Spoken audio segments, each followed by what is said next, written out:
যদি সত্যি মন থেকে কিছু করতে চাও তাহলে পথ পাবে, আর যদি না চাও তাহলে অজুহাত পাবে।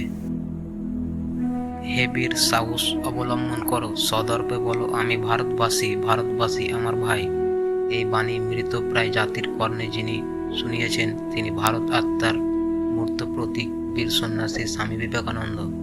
সন্ন্যাসীর লক্ষ্য ও পথ কী হওয়া উচিত তা নিজের জীবন দিয়ে প্রমাণ করে দিয়েছিলেন স্বামী বিবেকানন্দ।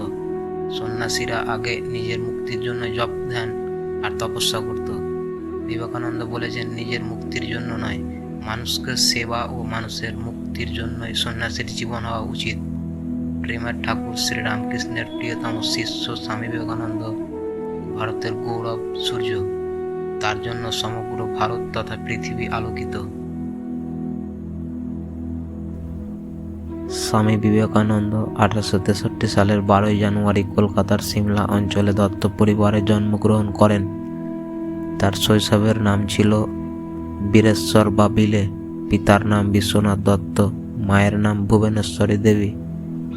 বীরেশ্বর যখন বিদ্যাসাগর প্রতিষ্ঠিত মেট্রোপলিটন স্কুলে যোগ দেন তখন তার নাম ছিল নরেন্দ্রনাথ। তিনি ছোটবেলা থেকে সাহসী ও ধার্মিক ছিলেন আর ছিলেন অত্যন্ত মনোযোগী ছাত্র।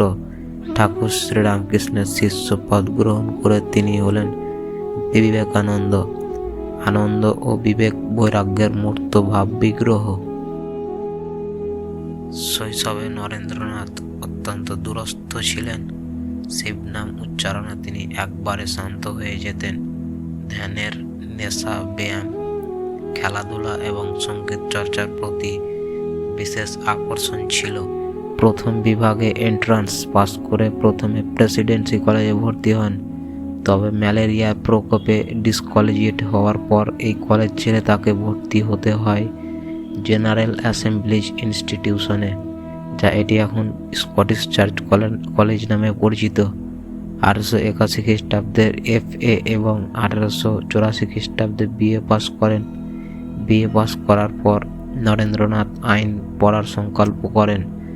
স্বামী বিবেকানন্দের শিক্ষা জীবন অত্যন্ত সমৃদ্ধ ও উদ্দীপক ছিল।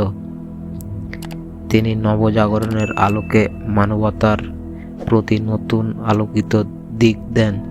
সন্ন্যাস গ্রহণের পর তার নাম হয় স্বামী বিবেকানন্দ এবং শ্রীরামকৃষ্ণের তিরোধানের পর পরিব্রাজক হয়ে সারা ভারত ভ্রমণ করেন। এবার তিনি শুরু করলেন মানব সেবার কাজ। 1893 সালে তিনি তার জন্মভূমি ছেড়ে আমেরিকার শিকাগোতে বিশ্ব ধর্ম সম্মেলনে যোগদান করেন।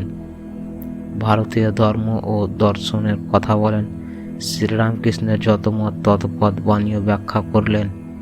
ওই সভায় তার বক্তৃতা শুনে উপস্থিত সকলেই মুগ্ধ হন। সারা পৃথিবীতে তার নাম ছড়িয়ে পড়ে।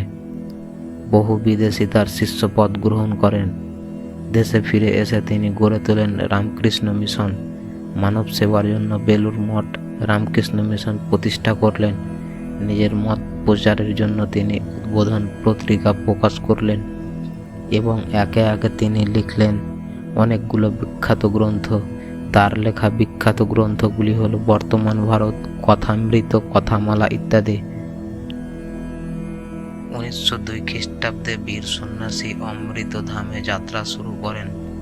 অত্যাধিক পরিশ্রম আর নিরলস কর্মসাধনায় এই সন্ন্যাসীর শরীর ভেঙে পড়ে।